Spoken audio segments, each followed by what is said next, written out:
Sir Rowland D boys की हाल ही में मृत्यु हो गई है और ज्येष्ठ अधिकार की प्रथा के अनुसार उनकी संपत्ति का अधिकांश हिस्सा उनके सबसे बड़े बेटे ओलिवर के कब्जे में चला गया है।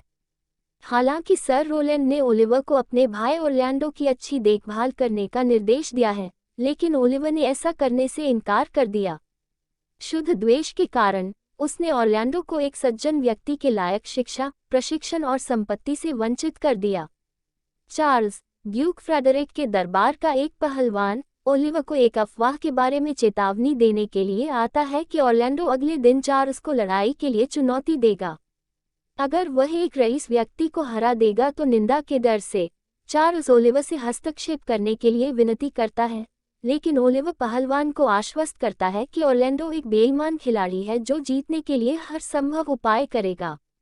चार्ल्स ऑरलैंडो को पीटने की कसम खाता है, जिससे ओलिवर प्रसन्न होता है।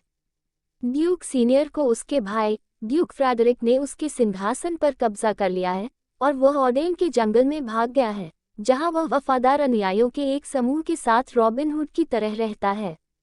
ड्यूक फ्रेडरिक ने सीनियर की बेटी रोजालिंड को अपनी बेटी सेलिया के साथ अविभाज्य मित्रता के कारण अदालत में बने रहने की अनुमति दी। वह दिन आता है जब ऑरलैंडो चार्ल्स से लड़ने वाला होता है और महिलाएं ऑरलैंडो की कोर्ट पहलवान की हार देखती हैं।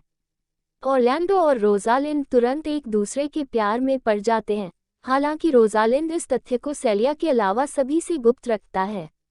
ऑरलैंडो कुश्ती मैच से घर लौटता है, तभी उसके वफादार नौकर एडम ने उसे ऑरलैंडो के जीवन के खिलाफ ओलिवर की साजिश के बारे में चेतावनी देता है। ऑरलैंडो ने ऑडेन की सुरक्षा के लिए जाने का फैसला किया। बिना किसी चेतावनी के ड्यूक फ्रेडरिक का रोजालिंड के प्रति हृदय परिवर्तन हो जाता है और वह उसे अदालत से बाहर निकाल देता है। वह भी ऑडेन के जंगल में भागने का फैसला करती है और सेलिया के साथ चली जाती है, जो रोजालिंड और कोर्ट विदूषक टचस्टोन के बिना रहना बर्दाश्त नहीं कर सकती। अपनी यात्रा की सुरक्षा सुनिश्चित करने के लिए रोजालिंड एक युवा व्यक्ति की पोशाक धारण करती है और गैनीमेड नाम लेती है, जबकि सेलिया एक सामान्य चरवाहे की तरह कपड़े पहनती है और खुद को एलिना कहती है। ड्यूक फ्रेडरिक अपनी बेटी के लापता होने से क्रोधित होता है। जब उसे पता चलता है कि उसकी बेटी और भतीजी की उड़ान ऑरलैंडो के लापता होने के साथ मेल खाती है, तो ड्यूक ने ओलिवर को तलाशी का नेतृत्व करने का आदेश दिया और असफल होने पर ओलिवर की भूमि और संपत्ति को जब्त करने की धमकी दी। फ्रेडरिक ने भी फैसला किया कि अब अपने भाई को हमेशा के लिए नष्ट करने का समय आ गया है और एक सेना खड़ी करना शुरू कर देता है। ड्यूक सीनियर ऑडेन के जंगल में उन सरदारों के एक समूह के साथ रहता है जो स्वैच्छिक निर्वासन में चले गए हैं। वह पेड़ों के बीच सरल जीवन की प्रशंसा करता है, अदालती जीवन की उलझनों से दूर रहकर खुश होता है।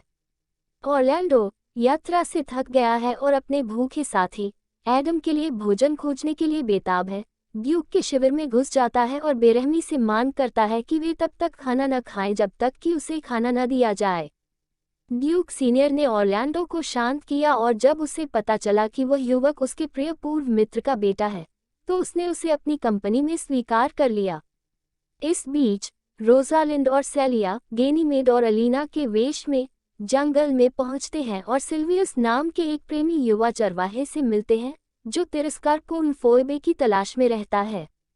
दोनों महिलाएं एक मामूली झोपड़ी खरीदती हैं और जल्द ही रोजालिंड समान रूप से प्यार करने वाले ऑरलैंडो में भाग जाती है। उसे एक जवान आदमी समझकर ऑरलैंडो रोजालिंड को विश्वास दिलाता है कि उसका स्नेह उस पर हावी हो रहा है।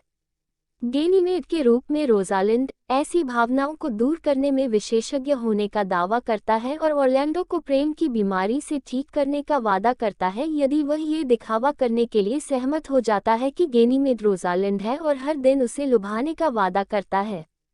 ऑरलैंडो सहमत हो जाता है और प्रेम पाठ शुरू होता है।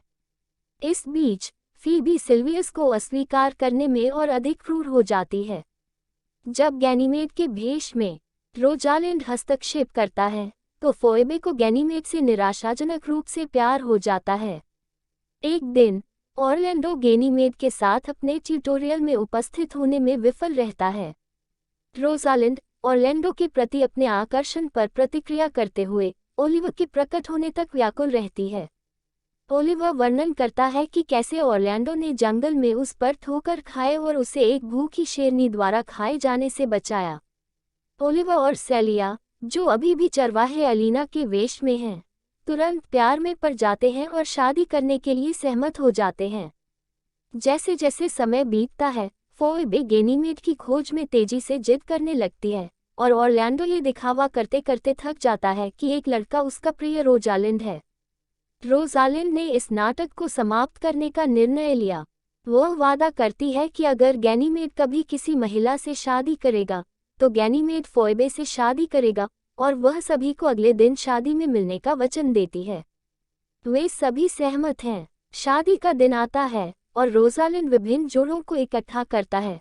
फोइबे और सिल्वियस, सेलिया और ओलिवर, टचस्टोन और ऑड्रे, एक बकरी चराने वाली लड़की से वह शादी करना चाहता है, और ऑरलैंडो। समूह ड्यूक सीनियर और उसके लोगों के सामने एकत्रित होता है। रोजालिंड, जो अभी भी गैनीमेड के भेष में है, प्रेमियों को उनकी विभिन्न प्रतिज्ञाओं की याद दिलाती है। फिर फोइबे से एक वादा लेती है कि यदि किसी कारण से वह गैनीमेड से शादी करने से इनकार करती है तो वह सिल्वियस से शादी करेगी, और ड्यूक से एक वादा करती है कि अगर वह उपलब्ध होती है तो वह अपनी बेटी को ऑरलैंडो से शादी करने की अनुमति देगा। रोजालिंड प्रच्छन्न सेलिया के साथ निकल जाता है और दोनों जल्द ही विवाह के देवता हाइमन के साथ स्वयं के रूप में वापस लौटते हैं।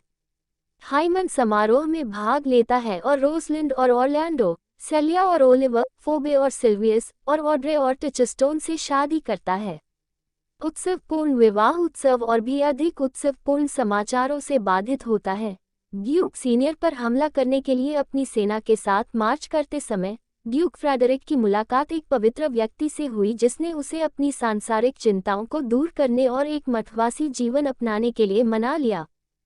फ्रेडरिक ने अपना तरीका बदल लिया और ड्यूक सीनियर को सिंहासन लौटा दिया। मेहमान नाचते रहे, इस ज्ञान से खुश थे कि वे जल्द ही शाही दरबार में लौट आएंगे।